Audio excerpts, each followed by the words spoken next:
bahwa sejauh apapun dosamu, sehebat apapun dosamu, kalau kamu mau bertobat, kasih karunia Allah dan pengampunannya selalu tersedia untuk mereka yang mau bertobat. Amin.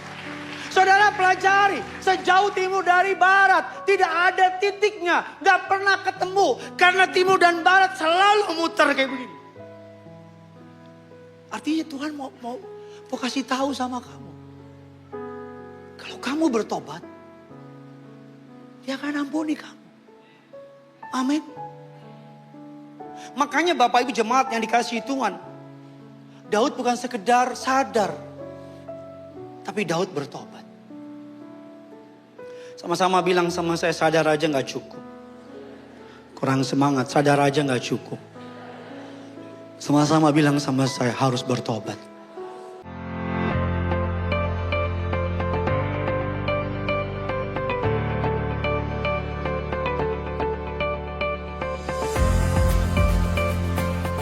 Saya beri judul khotbah saya hari ini adalah peringatan bagi yang mengaku beriman.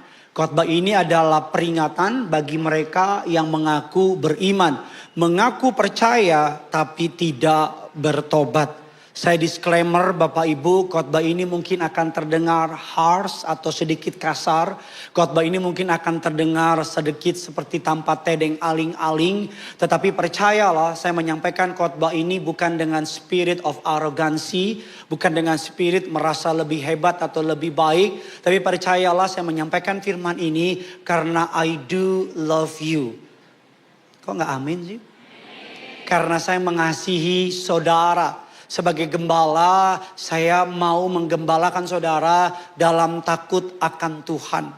Bukan khotbah yang saya ingin sampaikan, tapi khotbah apa yang Tuhan ingin sampaikan. Mari sama-sama kita buka Bapak Ibu dalam Injil Lukas 3. Kita langsung lompat saja di ayatnya yang ke-7 sampai, atau Injil Lukas 3, kita lihat Bapak Ibu di ayatnya yang ketiga. Ayatnya yang ketiga, kita Injil Lukas 3 ayat yang ketiga sampai dengan ayatnya yang ke-7 atau ke-9. Kita baca bergantian. Maka datanglah Yohanes ke seluruh daerah Yordan menyerukan, bertobatlah dan berilah dirimu dibaptis dan Allah akan mengampuni dosamu. 4, silakan.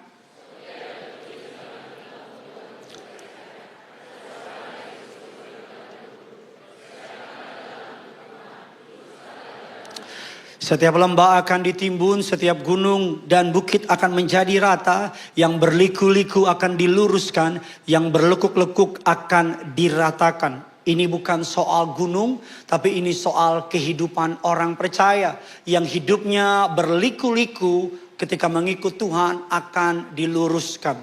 Yang hidupnya berlekuk-lekuk alias banyak mainnya, banyak nipunya, akan diratakan oleh Tuhan. 7, saudara, ayat yang ke-6. Dan semua orang akan melihat keselamatan yang dari Tuhan. Ayat yang ke-7, silakan.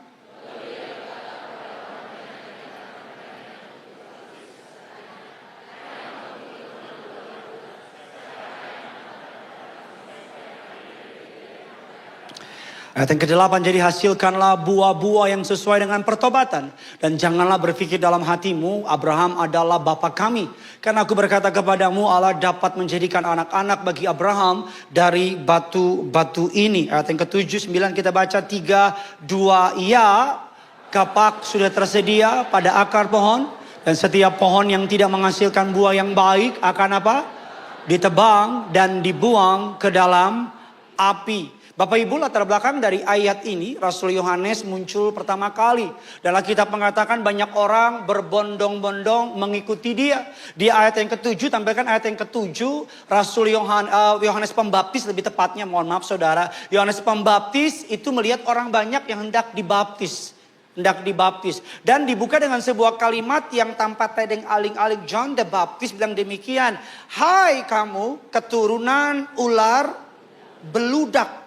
Hai kamu, ini tidak berbicara kepada satu orang atau kepada satu kelompok. Tetapi ini berbicara kepada semua orang yang mau dibaptis. Saudara bayangin, dia memilih kalimat yang terdengar harsh. Terdengar kasar, terdengar kayak gak punya kasih gitu. Kan bisa kan ngomong, hai kamu, keturunan dan sebagainya. Tapi dia memilih sebuah kalimat, kalau dalam Alkitab kata ular beludak, berarti bicara iblis. Hai keturunan iblis. Bukan karena Yohanes Pembaptis tidak mengasihi mereka. Justru mengasihi mereka. Karena saking mengasihi Yohanes Pembaptis, dia menyampaikan dengan cara yang gak bisa lagi dimanis-manisi. Mungkin saudara berpikir Yohanes Pembaptis itu terlalu keras dan Yesus is a nice guy. Mari kita lihat Yesus ketika dia mengkonfrontasi orang-orang yang berdosa. Yohanes 8 ayatnya yang keempat.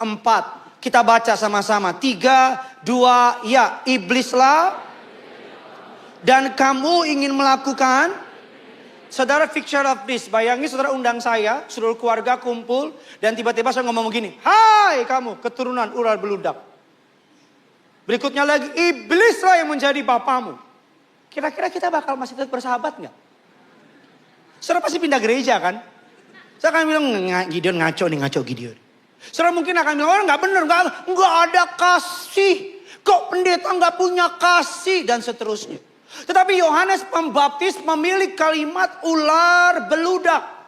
Yesus memilih kalimat iblislah bapamu. Bukan gak punya kasih. Tapi kita perlu mengerti baik Yohanes Pembaptis dan Yesus, Bapak Ibu, tidak memberikan apa yang orang ingin dengar. Tetapi apa yang mereka perlu dengar. Saya ulang lagi, mungkin kamu ingin dengar ekonomimu dipulihkan. Mungkin kamu datang ke gereja dengan harapan dengar khotbah yang lucu-lucu, ketawa-ketawa, feel good, ngerasa menyenangkan, dan pulang gak ada perubahan. Mungkin saudara berharap dengar khotbah tentang bagaimana perang Selat Hormuz dan Selat Malaka dan selat-selat yang lainnya itu. Mungkin saudara berharap dengar khotbah yang bikin saudara ngerasa cukup dekat dengan Tuhan. Tetapi firman Allah memberikan bukan apa yang mau kita dengar, tapi apa yang perlu kita dengar. Mungkin saudara terbiasa dengar kata diberkati, diangkat naik, bukan turun jadi kepala. It's all true. Itu promise of God. Tetapi yang Tuhan mau bukan sekedar diberkati. Mungkin saudara berharap dengar khotbah keluargamu dipulihkan. Mungkin saudara berharap dengar khotbah ekonomimu dipulihkan. Tetapi khotbah hari ini mengajar saudara tentang pertobatan. Bahwa Yohanes Pembaptis bukan memberikan apa yang mereka inginkan, tapi memberikan apa yang mereka butuhkan. Mungkin khotbah hari ini bukan yang ingin kamu dengar, tapi perlu kamu dengar. Mungkin khotbah hari ini bukan apa yang kamu inginkan, tapi yang kamu butuhkan. Amin. Karena seorang hamba Tuhan, Bapak Ibu, seorang uskup di Riverful, Bapak Ibu, mengatakan demikian. Bahwa hari ini namanya Jesse Rilke mengatakan demikian. Bahwa hari-hari ini dia lahir melayani Bapak Ibu pada 1816. Mengatakan demikian. Bahwa manusia secara alami tidak menyukai pengajaran yang tajam. Jelas menegur hati nurani mereka. Mereka lebih suka pengajaran yang halus, umum, dan tidak mengganggu. Bahasa gampangnya begini, udah deh khotbahnya yang lucu-lucu aja. Mereka lupa, pendeta bukan stand up comedy. Katakan amin. Pendeta adalah perwakilan dari Tuhan, katakan amin. Hari-hari ini harusnya gereja menggarami dunia. Tapi kenyataannya gereja dengan dunia gak ada bedanya. Yang melayani sama yang tidak melayani. Yang rajin ke gereja sama yang tidak rajin ke gereja gak ada bedanya hidupnya.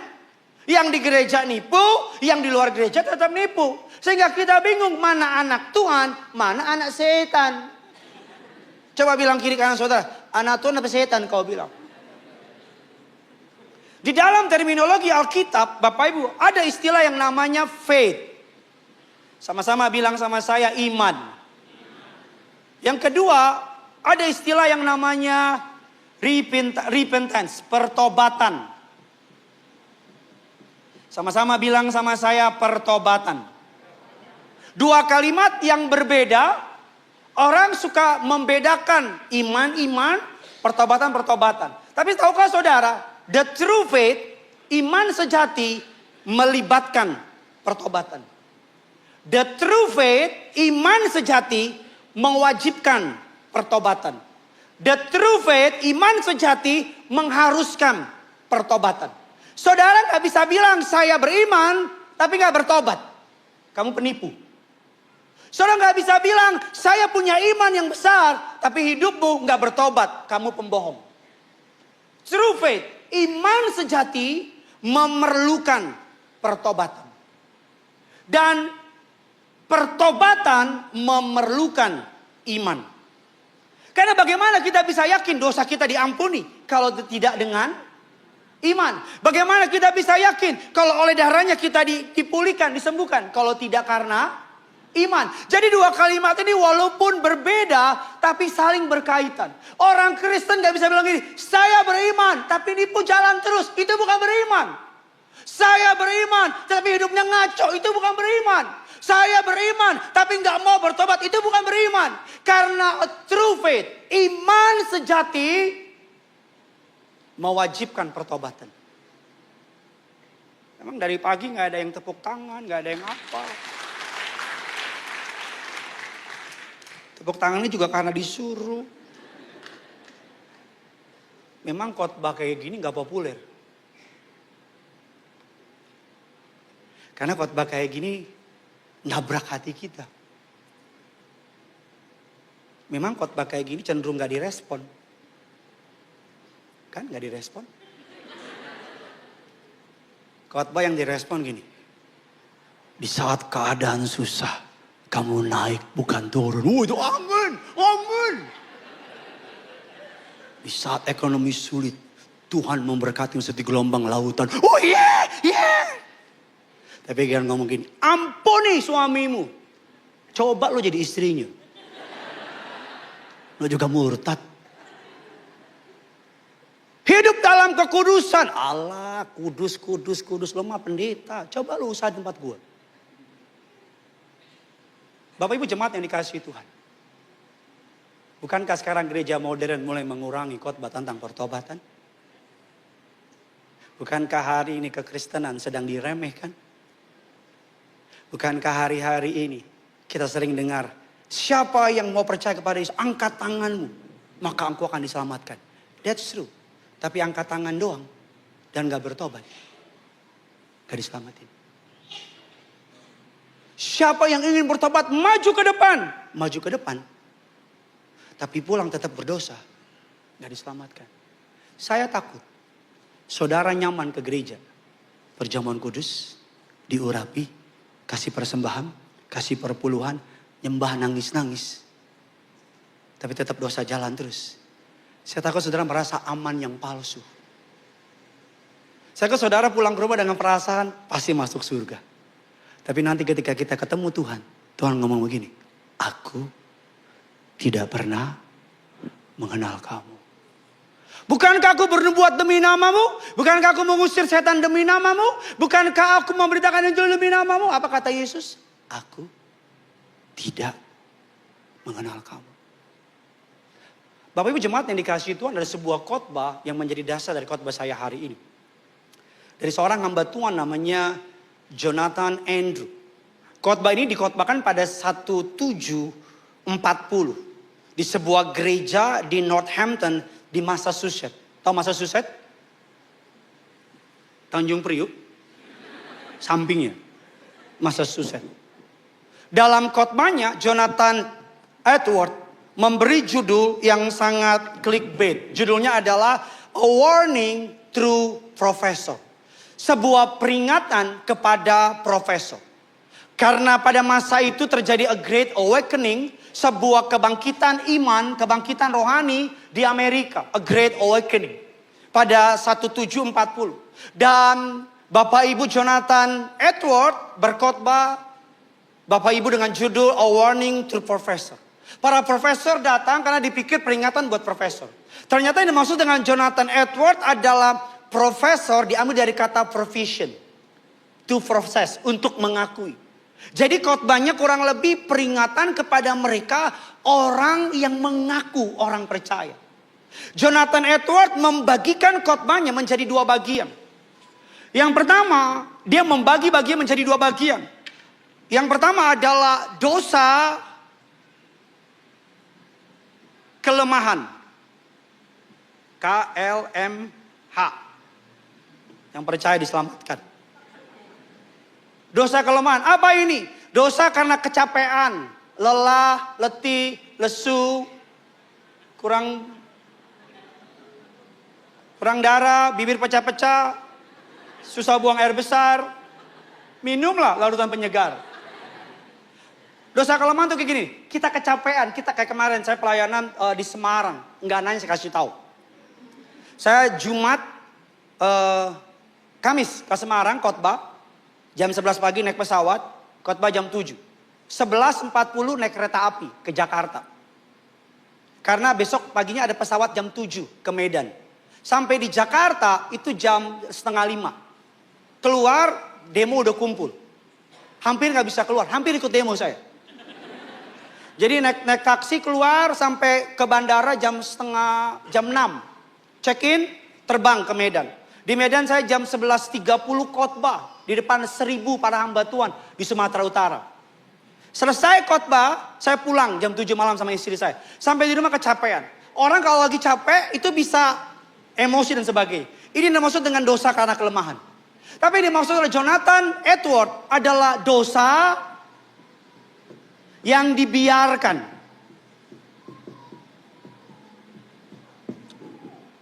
Kita tetap ke gereja. Kalau ini dia mengerti, dia bilang. Ini semua manusia, ini manusiawi. Tapi yang dimaksud adalah dosa yang dibiarkan.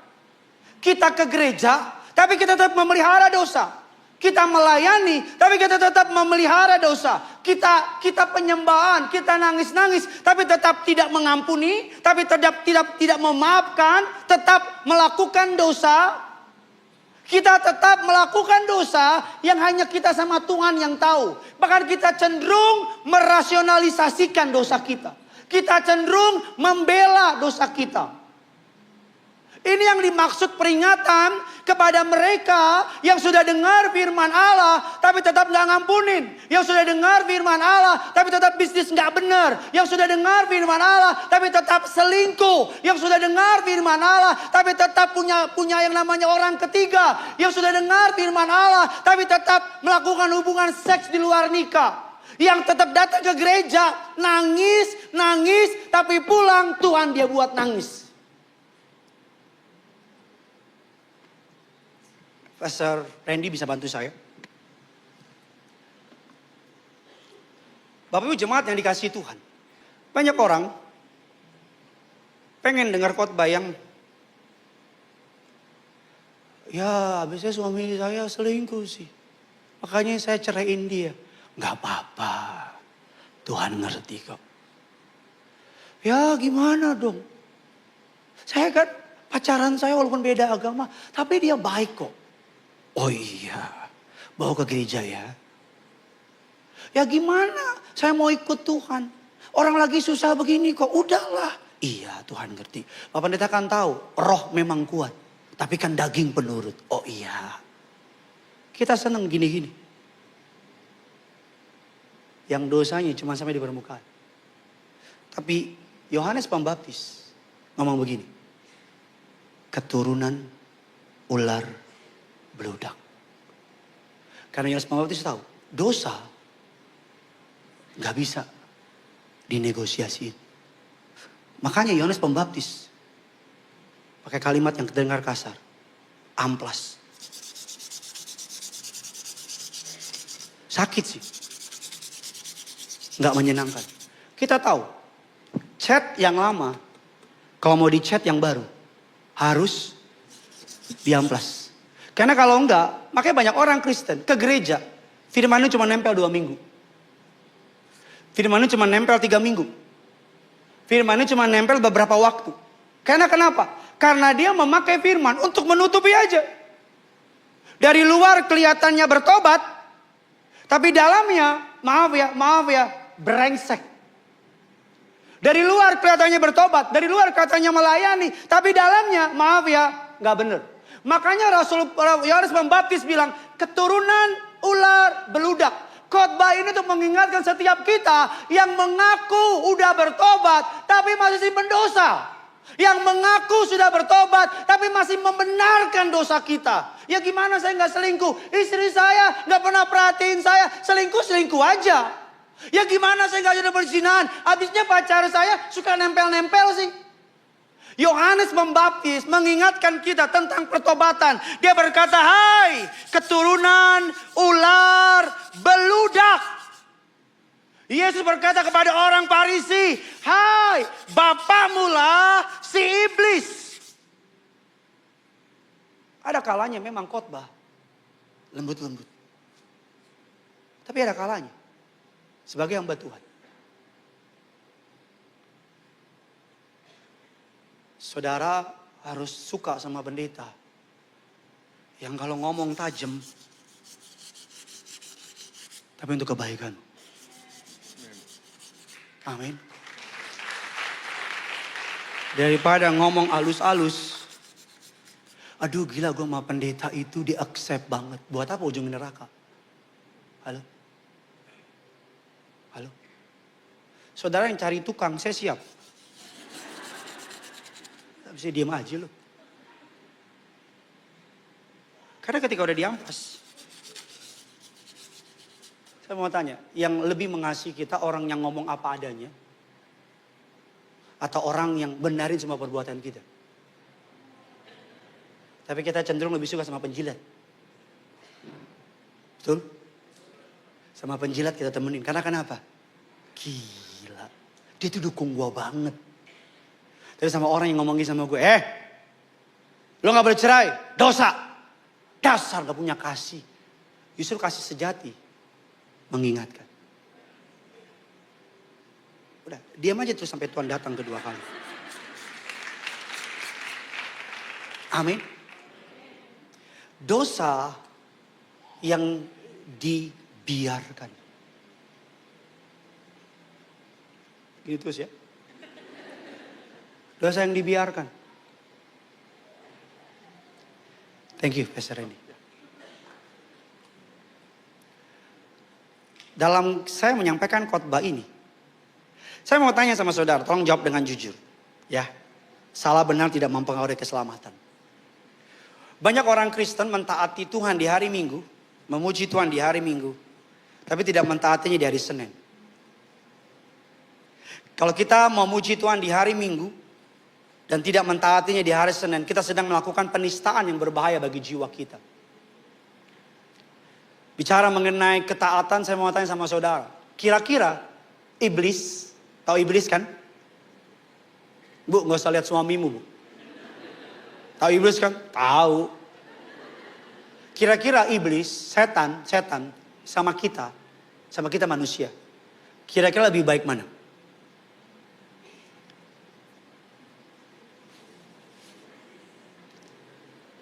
Saya tungguin, besok saya tungguin. Kira-kira setan sama kita lebih baik mana?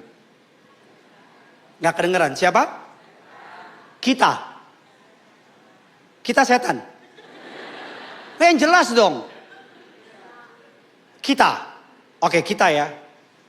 Di seluruh perjanjian baru, setiap kali Yesus memerintahkan iblis, iblis selalu nurut. Di seluruh perjanjian baru. Tiap kali Yesus bilang, iblis keluar dari orang itu. Iblis keluar. Wah. Iblis pergi ke babi itu. Babi. Wah. Betul? Di seluruh perjanjian baru, setiap kali Yesus nyuruh iblis, iblis selalu nurut. Sekarang saya tanya sama saudara. Yang pintar tahu nih, gila sih Gideon. Dijebak gua sama Gideon, gila Gideon. Saya kan juga manusia sama kayak saudara. Iblis yang kita bilang setan, yang kita bilang gak ada kebaikan. Kalau Yesus ngomong, nurut bos, nurut. Saya gak pernah kita berkata ketika Yesus bilang, iblis keluar. Enggak, gini dulu Yesus ya, dengar dulu Yesus nih. Nih jadi gini nih Yesus ya. Ini dari awal gue tinggal di sini Yesus. Kasih waktu dong sebulan. Ya Yesus ya boleh ya. Kan lo baik. Gak ada tuh, gak ada. Yang suka gitu siapa? Gak kedengaran siapa? Lebih semangat siapa? Manusia. Iblis kalau disuruh nurut. Tapi kita kalau disuruh putusin hubunganmu. Tapi kan ganteng doang. Tuhan bilang, keluar dari bisnis itu yang gak benar itu. Kamu nipu-nipu orang. Kok kamu Tuhan berkati aku? Orang lucu loh, nipu tapi doa minta Tuhan berkati. Lu jangan ketawa, lu mikir. Saya ngomong apa adanya ya. Pastor Randy, Pastor Zion saksi saya. Ada pasangan selingkuhan ke gereja ibadah bareng. Tahu dari mana? Karena ketika turun dari lift, suaminya bilang sama saya, maaf Pak. Saya tanya, kok Bapak turun kan baru ibadah? Saya gak kuat Pak.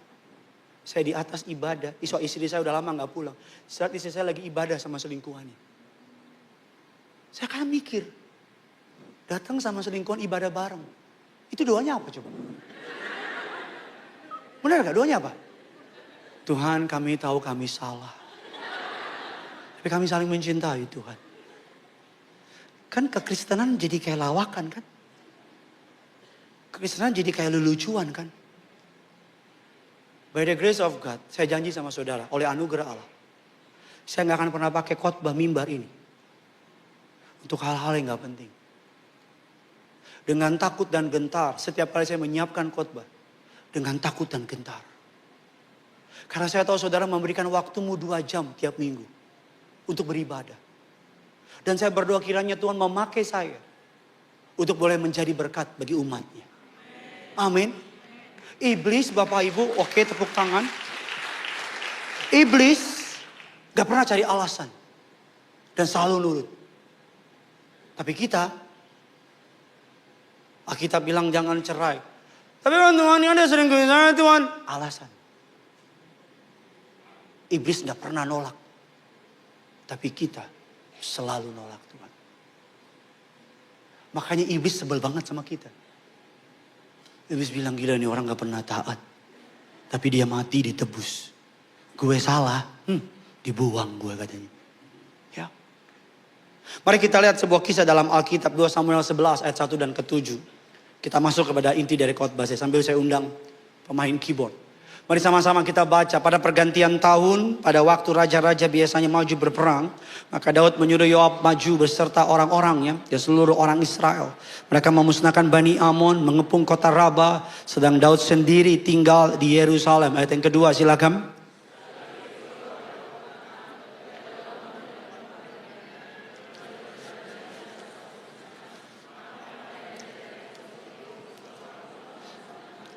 Perempuan itu sangat elok rupanya. Lalu Daud menyuruh orang bertanya tentang perempuan itu. Dan orang itu berkata, itu adalah Batsheba binti Eliam, istri Uria, orang Het itu. Ayat yang keempat silakan.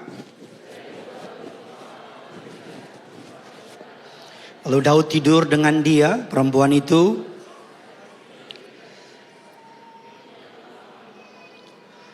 Ayat yang kelima, lalu mengandunglah perempuan itu dan disuruhnya orang memberitahu kepada Daud, demikian aku mengandung. Lalu Daud menyuruh orang kepada Yoab mengatakan, suruhlah Uria orang Het itu datang kepadaku. Maka Yoab menyuruh Uria menghadap Daud. Ketika Uria masuk menghadap dia, bertanyalah Daud tentang keadaan Yoab, tentara dan keadaan perang. Kita tahu kisah ini sering dikhotbahkan dalam gereja. Saudara, kita tahu bahwa Daud adalah salah satu pribadi dalam Alkitab yang mendapat julukan dari Allah, God Himself. Allah memuji Daud dengan berkata, the man after my own heart. Orang yang berkenan di hatinya Allah. Yang muji ini Allah, gak main-main. Yang setuju bilang amin dulu. Jadi kisah Daud memberikan kita harapan. Sama-sama bilang sama saya, harapan. Bahwa sekalipun orang dipakai Tuhan, bahwa orang bisa jatuh dalam dosa. Yang ngerti bilang amin dulu. Makanya tidak ada yang bisa kita sombongkan. Bahkan Daud penulis setengah dari perjanjian dari kitab Mazmur. Bapak Ibu penulis setengah dari kitab Mazmur mengalami kejatuhan. Latar belakang dari ayat ini Bapak Ibu, dicobai itu tidak berdosa. Saya ulang lagi, dicobai itu tidak berdosa. Ketika Daud melihat Batsheba mandi, kalau cuma lihat dan langsung darah Yesus dan pergi, maka kisah Daud beres. Tapi kita tahu isunya kan? Ketika Daud naik ke atas, dia lihat Batsheba lagi mandi, dari darah Yesus.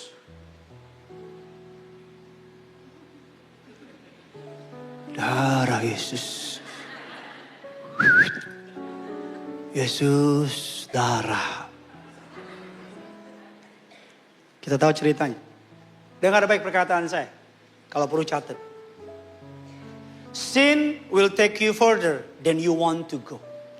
Dosa membuat kita berbuat lebih jauh dari yang sebenarnya kita mau buat. Sin will keep you longer than you want to stay. Dosa membuat kita bertahan lebih lama daripada yang kita mau. Sin will cost you more than you want to pay. Dosa membuat kita membayar lebih dari yang kita mau atau sanggup bayar. Saudara akan mengerti maksud saya ketika saudara baca koran. Ada seorang pembunuh ditangkap dan polisi tanya, kenapa kamu membunuh? Pasti ngomong gini kan, awalnya gak pengen bunuh pak. Betul? Saya cuma pengen ambil motornya. Motornya saya ambil, orangnya lihat pak. Orangnya marah-marah pak. Saya ambil batu, saya pukul kepalanya pak. Mati pak. Saya gak pengen bunuh pak. Dosa kayak gitu. Daud juga gak ada kepikiran pengen bunuh Uria, betul tidak? Di otaknya Daud juga bukan pengen tidur sama Batsheba. Tapi semua dosa selalu membuat kita melakukan jauh lebih banyak yang dari kita rencanakan. Makanya saya mau bilang sama saudara, dosa itu awalnya kita yang kendalikan. Awalnya kita yang mengendalikan. Tapi ketika kita udah kemakan jebakannya, kita yang dikendalikan. Dosa selalu membuat kita melakukan jauh lebih mahal. Kenapa kamu selingkuh? Awalnya gak niat selingkuh kok pak, bener. Awalnya cuman WA-WAan. Kok muka kamu sedih sih? Lagi berantem ya sama suami. Mari kita normalisasikan suami istri yang sudah menikah. Jangan curhat sama lawan jenis. Yang amin yang ibu-ibu doang memang. Saya ulang lagi. Mari kita normalisasikan. Suami istri yang sudah menikah gak boleh curhat soal rumah tangganya sama lawan jenis. Kalau ada cowok bilang, kok muka kamu sedih sih? Ribut ya sama suami di rumah. Bilang sama dia, hai setan pergilah. Kok gak amin sih? Betul gak? Awalnya saya gak pengen nipu pak. Tapi saya cuma butuh 1 juta pak. Jadi saya atur pembukuan, saya bikin 1 juta. Gak ada yang tahu. Enak nih. Ambil 5 juta. Gak ada yang tahu. Ambil 10 juta. Dan seterusnya. Dosa membuat kita membayar jauh lebih mahal dari yang sanggup kita bayar. Kita pikir cuma mengisi kekosongan. Kita pikir cuma dekat sama cewek lain. Tapi ketika ketahuan, rumah tangga kita hancur. Dan kalau ditanya dari awal, kita akan mikir, no, gak akan saya tukar rumah tangga saya, istri, anak-anak saya, keluarga besar saya. Cuma buat tidur sama perempuan, gak bener. Tapi kita kan gak mikir itu di awal. Pikiran kita di awal for fun. Pikiran kita di awal cuma lucu-lucuan kok. Itu terjadi sama Daud. Saya selalu bilang sama saudara. Jangan berani masuk ke sebuah pertandingan yang kamu tahu kamu gak sanggup bayar. Jangan mulai. Kalau main api, pasti kebakar. Amin. Udah percuma. Kalau main api pasti kebakar. Daud mungkin awalnya cuma pengen kenal Batsheba. Mungkin awalnya cuma pengen kenal. Mungkin awalnya anak-anak muda, yuk kita check in yuk. Kan gak boleh, gak ngapa-ngapain kok. Di kamar ngapain? Pujian penyembahan. Penipu. Pulang bareng. Awalnya sih gak selingkuh, cuman karena suka pulang bareng aja gak enak. Sama-sama Bekasi pulangnya. Jadi pulang bareng. Saya mau bilang ini, maaf ya, jangan marah sama saya. Suami istri, saya konseling banyak pasangan yang mau cerai. Salah satu kesamaan mereka, sudah mau tahu gak apa? Suami istri masing-masing gak cek HP. Saya ulang lagi ya, mungkin belaga gak denger nih. Saya udah konseling banyak pasangan suami istri. Kesamaan mereka satu. Suami istri HP-nya private. Masing-masing punya passwordnya sendiri-sendiri. Sosial medianya private. Istrinya nggak tahu suaminya bikin apa. Suaminya nggak tahu istrinya bikin apa. Saya sama istri saya kalau saya tidur. Saya pernah tidur jam 2:30 bangun. Saya lihat istri saya. Sayang belum tidur. Belum. Saya lagi main HP. Dan saya lihat HP gue itu. HP gue itu. Puji Tuhan dalam anugerah Allah. Sosial media saya, HP saya, WA saya, itu canggih. WA saya suka balas tiba-tiba orang yang saya belum baca. Tiba-tiba udah dibales. Dan selalu perempuan. Yang penampilannya di profile picture-nya menarik. Tiba-tiba dibalas, makasih ya, sudah dibales Pak. Saya bilang, kapan gue balas nih orang? Saya, ini siapa yang balas? Aku. Kenapa tahu? Karena gue juga melakukan yang sama. Sama dia. Bukan gak percaya. Sebagai suami, tugas saya jagain istri. Sebagai istri, tugas saya jagain suami. Tiap kali ada perempuan yang WA saya lihat. Dia bilang, dia mau pura-pura konseling. Suka sama kamu. Saya bilang, kamu aja yang balas nih. Shalom, Pendeta Gideon lagi gak bisa. Saya Pastor Amanda. Apa yang bisa dibantu? Oh gak jadi Pak. Oh bener. Setan dia memang. Tapi yang repot apa? Suami istri.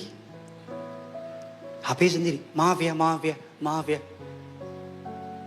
Udah melakukan hubungan suami istri bareng. Punya anak bareng.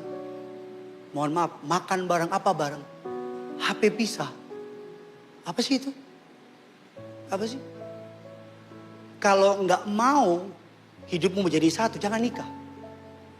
Kalau masih pengen bebas, nggak ada yang ngatur, jangan nikah. Kalau memang nggak mau jawab khotbah saya,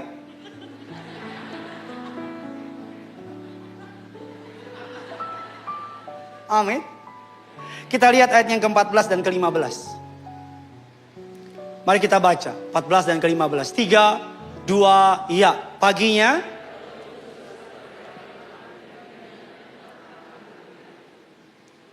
ditulisnya dalam surat itu, demikianlah tempatkanlah di barisan depan dalam pertempuran yang paling hebat. Kemudian kamu mengundurkan diri daripadanya supaya ia apa?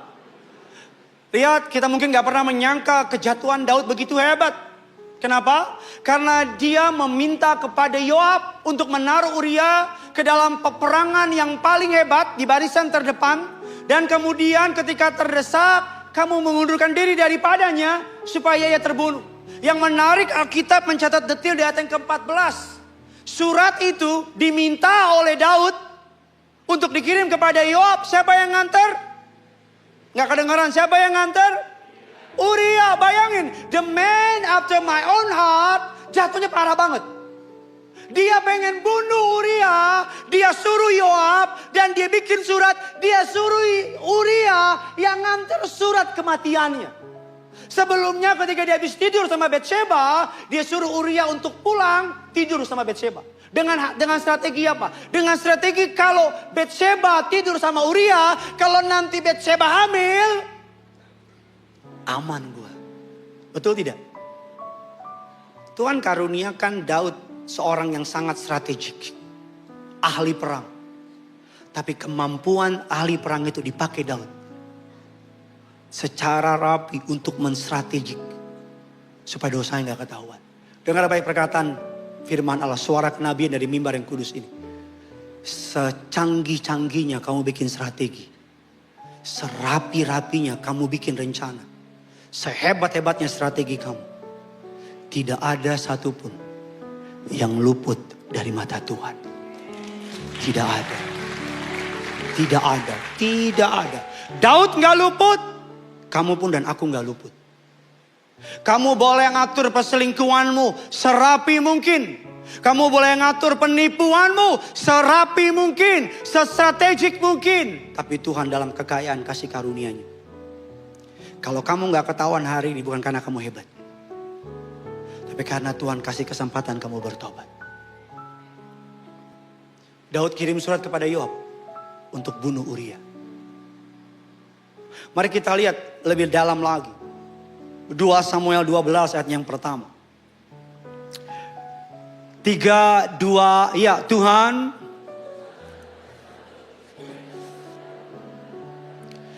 Ada 2 orang dalam suatu kota, yang seorang kaya. Tuhan mengutus seorang nabi kecil namanya Natan.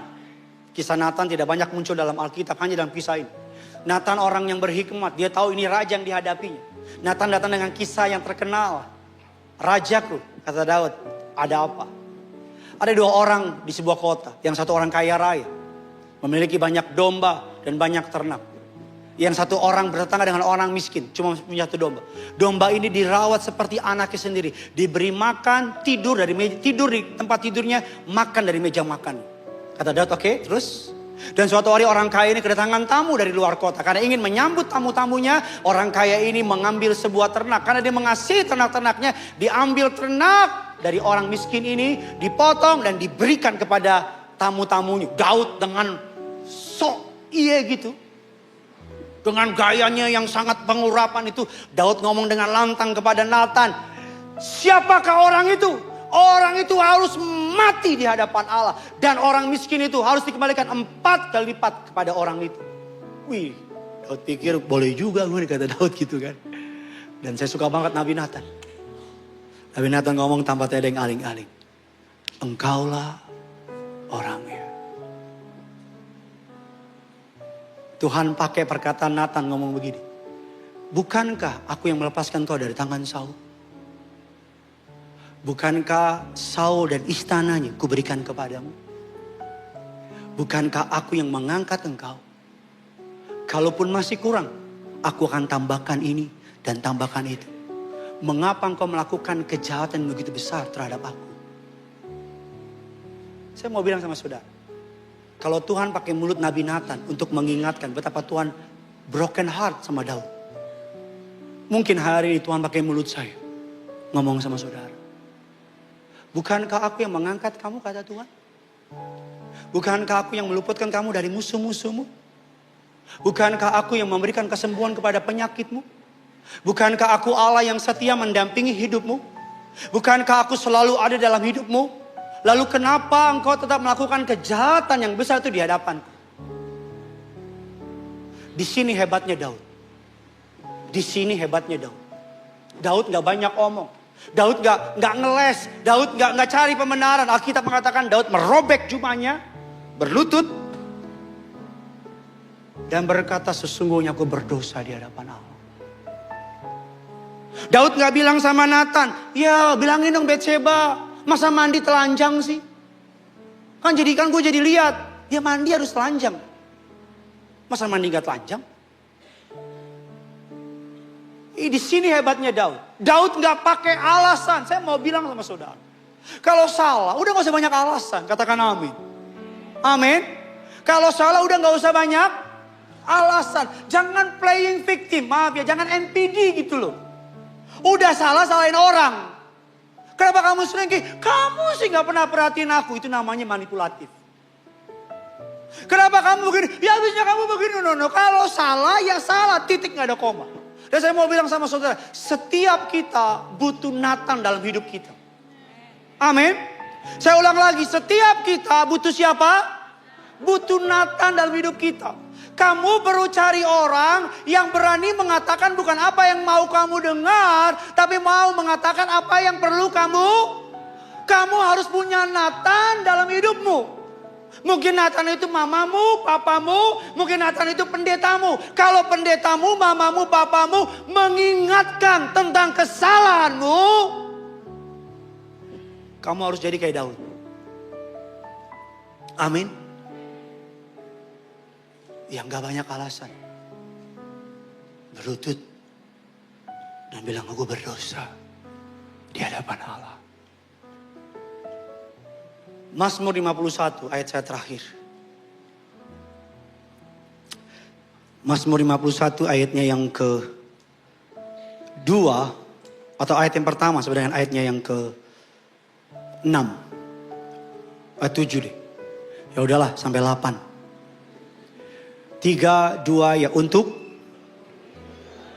Mazmur dari Daud. Ayatnya yang kedua,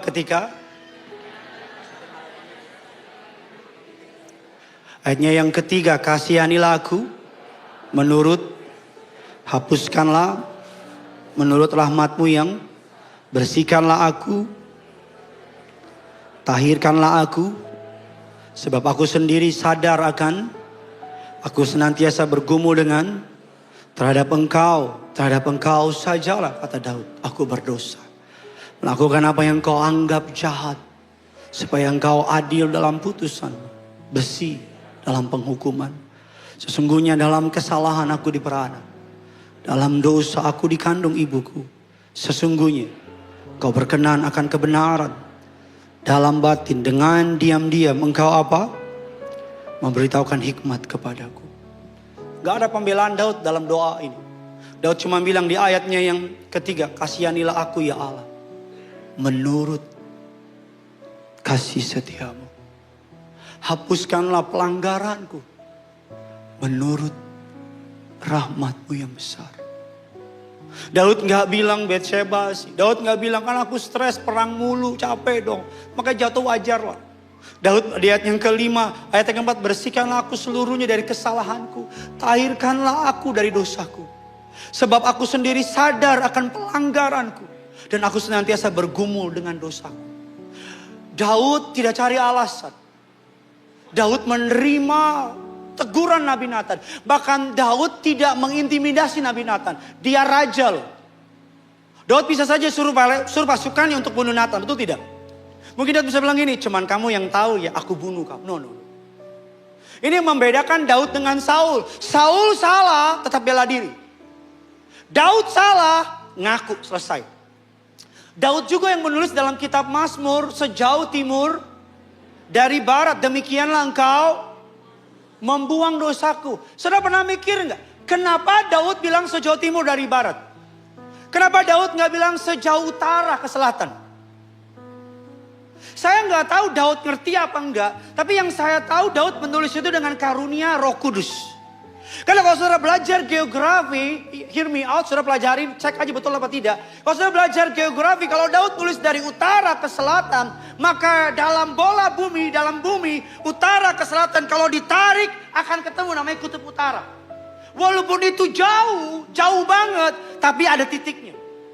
Tapi ketika Daud berkata sejauh timur dari barat, kalau saudara pelajari, timur dan barat gak pernah ketemu. Mau tarik kayak gimana pun gak pernah ketemu.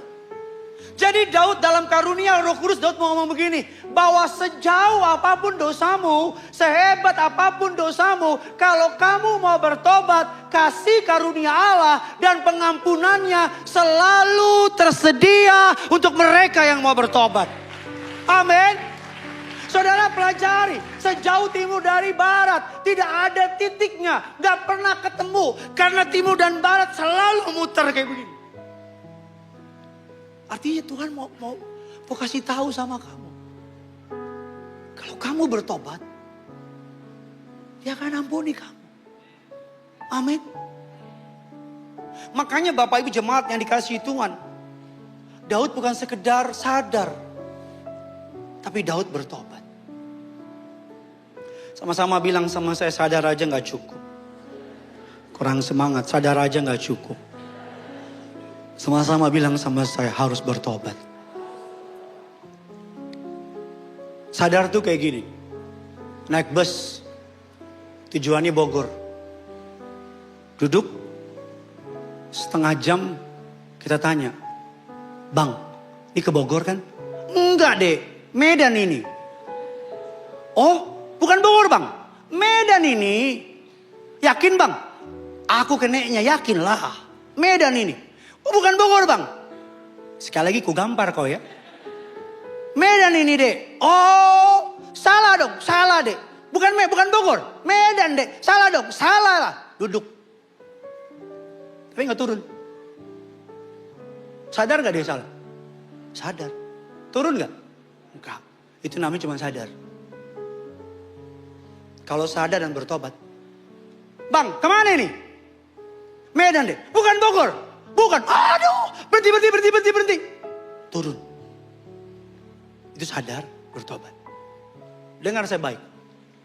Semakin kamu menunda pertobatanmu, semakin kamu kompromi sama pertobatanmu, semakin mahal, semakin sakit, dan akan semakin menderita. Bang, bukan ke Bogor ini. Udah sampai Medan ini, Dek. Ini udah di Medan ini. Bisa balik gak ke Bogor? Bisa. Tapi lebih lama, lebih mahal, lebih sakit. Halo? Kalau tahu salah, bertobat. Beresin. Minta ampun. Jangan manipulatif. Jangan cari pembenaran. Beresin. Semakin kamu tolak, semakin sakit, semakin mahal. Saya berdoa agar pulang dari ibadah hari ini, kita orang-orang yang bertobat. Amin. Kita tutup Alkitab kita.